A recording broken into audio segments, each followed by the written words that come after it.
Este es un episodio exclusivo para suscriptores de A Través de la Niebla.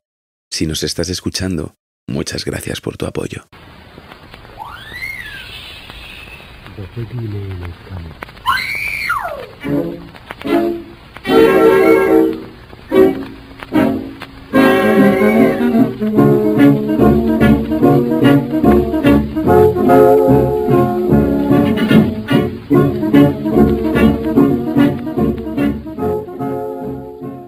En marzo de 1968, un par de niños que jugaban en una vivienda abandonada de Greenwich Village, en Nueva York, descubrieron a un joven muerto, entre cartones, rodeado de botellas de cerveza y de panfletos religiosos.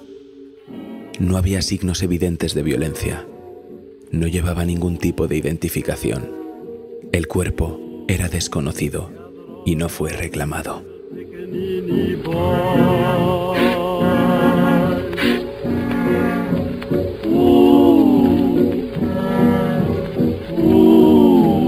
Don't you hear that scary? Can't you hear that scary noise? Tras resultar imposible el localizar a sus familiares, las autoridades declararon que el hombre había muerto por aterosclerosis, endurecimiento de las arterias, un efecto secundario habitual del consumo prolongado de heroína, y lo enterraron en una fosa común sin nombre en Hart Island, en el Bronx, junto a otros cadáveres sin identificar y almas indigentes que habían pasado por tiempos difíciles. En algún lugar, aunque nadie sabe exactamente dónde, de esa isla, que durante un tiempo albergó un psiquiátrico para mujeres, una prisión para hombres y pacientes en cuarentena durante un brote de fiebre amarilla en la década de 1870, se encuentra la última morada de Peter Pan.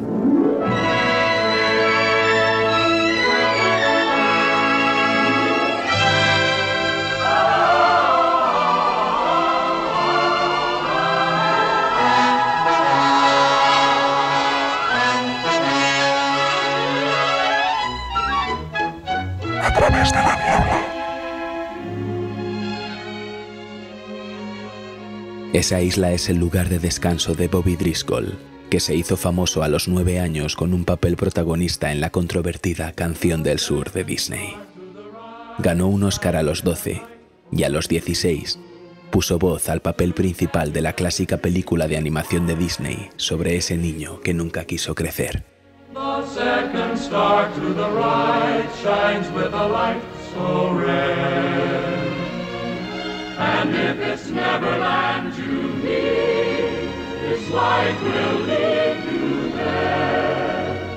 Twinkle, twinkle, little... Pero en este caso, el retorcido camino de ese niño hacia la madurez se desviaba peligrosamente hacia la cárcel, a través de múltiples matrimonios y divorcios con la misma mujer, y finalmente serpenteaba por la Factory de Andy Warhol hasta un trágico final.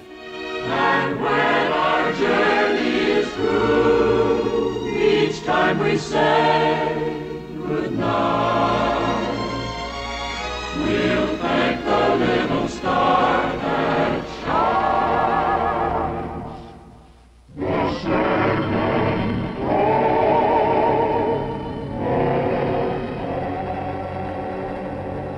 ¿Cómo explicar que una antigua estrella infantil que trabajó junto a grandes nombres como Charles Boyer, Alan Ladd, Roy Rogers y Joan Fontaine cayera tan lejos de una vida de luces y premios de la Academia para convertirse en un indigente más, en una tumba sin nombre en Hart Island, donde hoy permanece su cuerpo?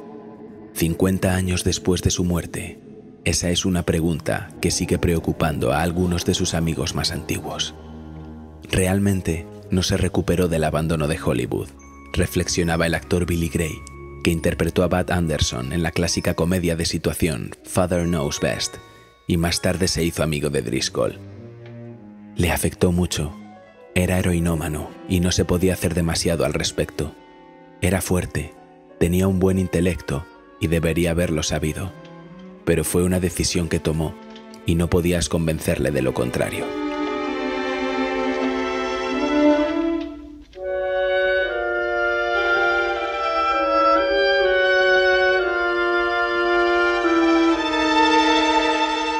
La carrera de Driscoll empezó con un corte de pelo. Era el hijo único de un vendedor de aislantes y un antiguo maestro de escuela. Driscoll fue descubierto a los 5 años mientras le cortaban el pelo.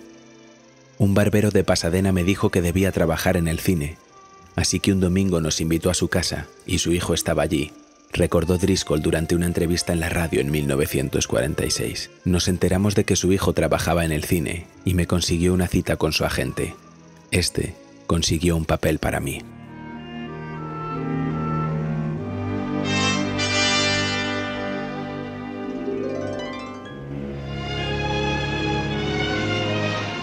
Tan solo fue un papel secundario junto a Margaret O'Brien en la película de 1943, Lost Angel. Pero esto condujo a una sucesión de películas que sacaron partido de la nariz respingona y la cara pecosa de Driscoll. Driscoll rodó 9 películas en un periodo de 3 años antes de su papel estelar como Johnny, un niño de 7 años que visita la plantación de su abuelo en Song of the South, Canción del Sur.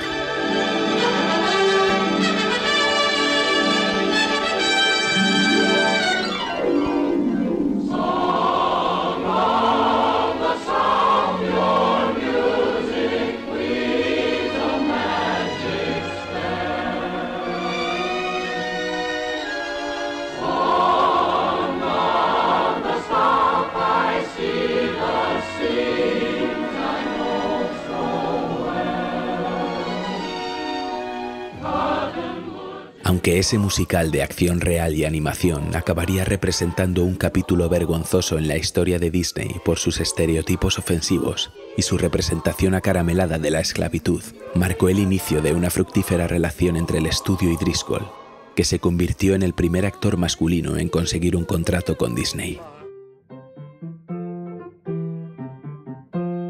Lo que Disney vio en Driscoll fue al niño perfecto, sano y totalmente americano, que sueña con estar con piratas y todo eso, explica el biógrafo de Hollywood Mark Elliott, autor de Walt Disney, Hollywood's Dark Prince.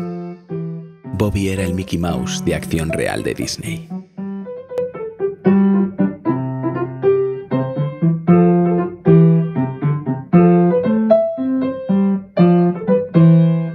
La estrella en ciernes hizo 4 películas para Disney, entre ellas La Isla del Tesoro, Peter Pan y Danny, que, junto con su papel en La Ventana para la RKO, le valieron a Driscoll el premio juvenil de la Academia en 1950.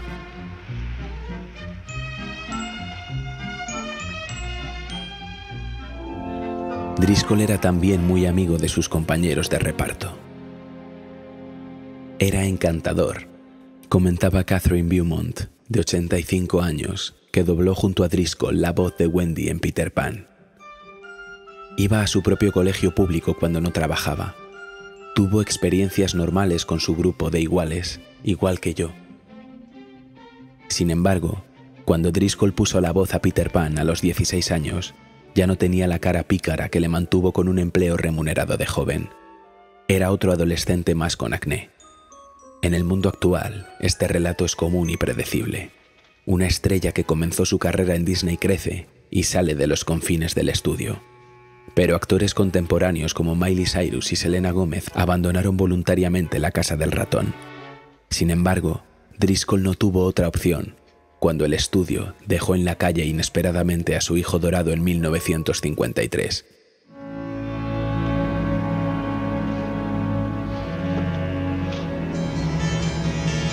Cuando Howard Hughes compró la RKO, se convirtió en el propietario del estudio Disney, explicaba Elliott.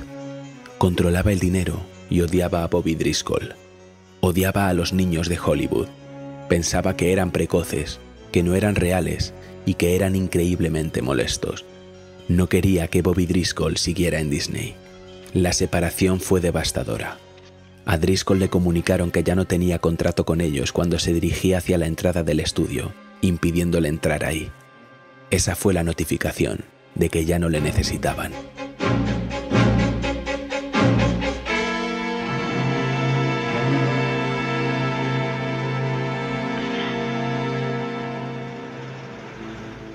Intentando forjarse un nuevo camino, Driscoll dejó la casa de sus padres a los 16 años y viajó a Nueva York para estudiar interpretación. Al parecer, se matriculó en la Universidad de California y Stanford, pero acabó abandonando ambas porque no encontraba su camino. Me gustaría poder decir que mi infancia fue feliz, pero no sería sincero, dijo en un artículo de 1961 titulado La vida de pesadilla de una ex estrella infantil. Me sentía solo la mayor parte del tiempo. La infancia de un actor infantil no es normal. Que la gente diga continuamente, «¡Qué niño más guapo!», crea un engreimiento innato. Pero la adulación es solo una parte de ello. Otros niños se prueban a sí mismos una vez, pero yo tuve que probarme 2 veces con todo el mundo.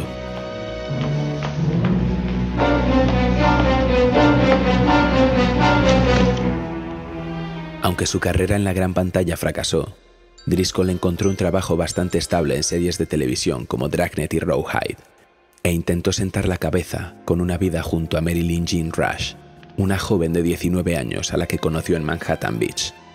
Tras fugarse a México 5 meses después de conocerse, la joven pareja tuvo un hijo y 2 hijas antes de separarse para siempre. 3 años, 2 matrimonios y 2 divorcios después. Me convertí en un beatnik y un vagabundo, dijo Driscoll en un artículo de una revista en 1961. No tenía residencia. Mi ropa estaba en casa de mis padres, pero no vivía en ningún sitio.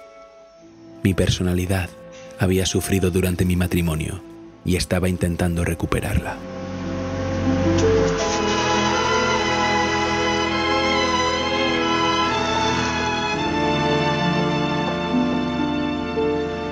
Mientras pasaba el rato en las playas de Los Ángeles, Driscoll entabló amistad con un grupo de jóvenes de Hollywood, como Robert Blake, Dean Stockwell o Russ Tamblyn.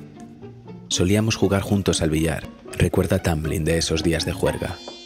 Driscoll también se dedicaba a una forma de ocio más peligrosa, la heroína. No era un secreto, le gustaba la heroína, así era él. Driscoll empezó entonces a pasar tiempo en Topanga Canyon con el artista y fotógrafo de la generación Beat, Wallace Berman, y comenzó a introducirse en el mundo del arte. Incluso creaba algún collage y pequeñas obras. Le queríamos mucho, recuerda Shirley, la mujer de Berman. Pero los problemas nunca estaban lejos. Driscoll fue arrestado en múltiples ocasiones por posesión de drogas, agresión, robo con allanamiento de morada y fraude con cheques, antes de que finalmente fuera internado para su rehabilitación en la prisión de hombres de Chino en 1961.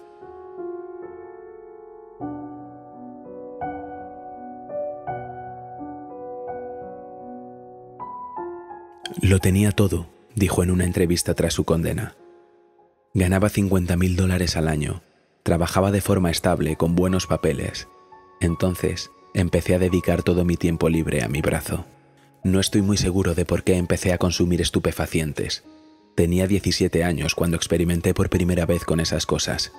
En poco tiempo consumía lo que había, sobre todo heroína, porque tenía dinero para pagarla.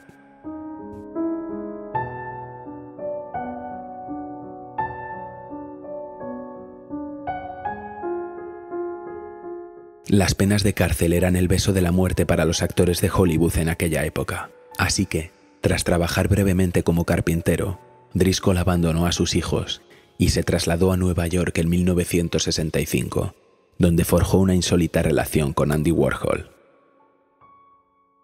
Bobby era una curiosidad. Realmente no formaba parte de la multitud, dice Elliot, que recuerda haber visto a Driscoll en los años 60 en un club de Greenwich Village. Warhol era tan perverso que le encantaba tener a Bobby Driscoll como parte de su escena. Era la perversidad de Warhol en pleno juego, el Hollywood disipado.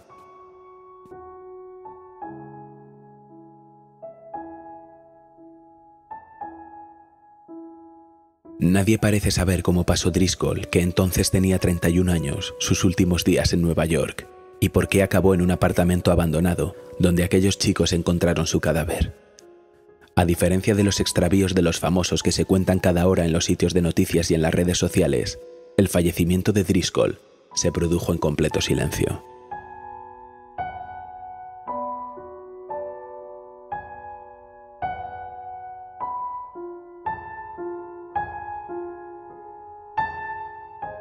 La madre de Driscoll, Isabel, que llevaba años sin saber nada de su hijo, se enteró de la muerte de Bobby casi 1 año y medio después, tras publicar anuncios sobre su desaparición en periódicos de Nueva York. La noticia tardó aún más en llegar al gran público, ya que la muerte de la exestrella no se hizo pública hasta 4 años después, durante el reestreno de Canción del Sur en 1972.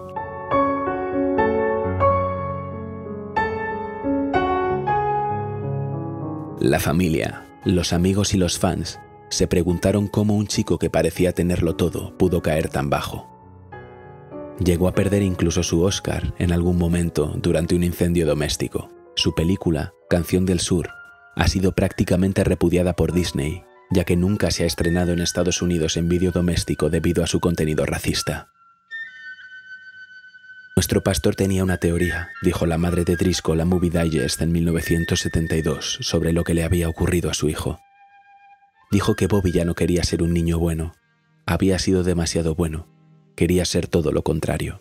Quizá fuera eso.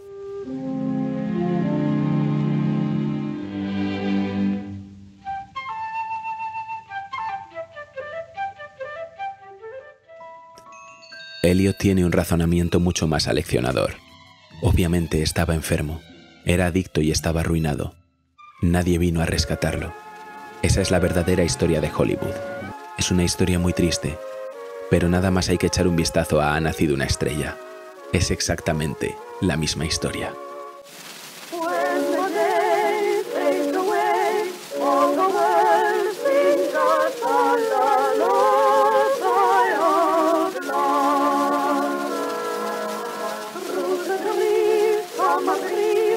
Los hijos de Driscoll jamás sabrán el lugar exacto donde descansa su padre. Los registros de enterramientos desde 1961 hasta julio de 1977 que se conservaban en el antiguo hospital fueron destruidos por un incendio.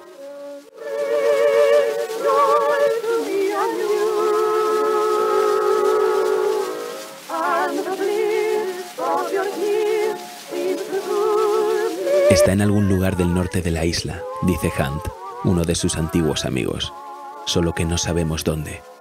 Eso no le ha impedido animar a los hijos de Driscoll a visitar la isla, que por ahora solo está abierta a los familiares más cercanos.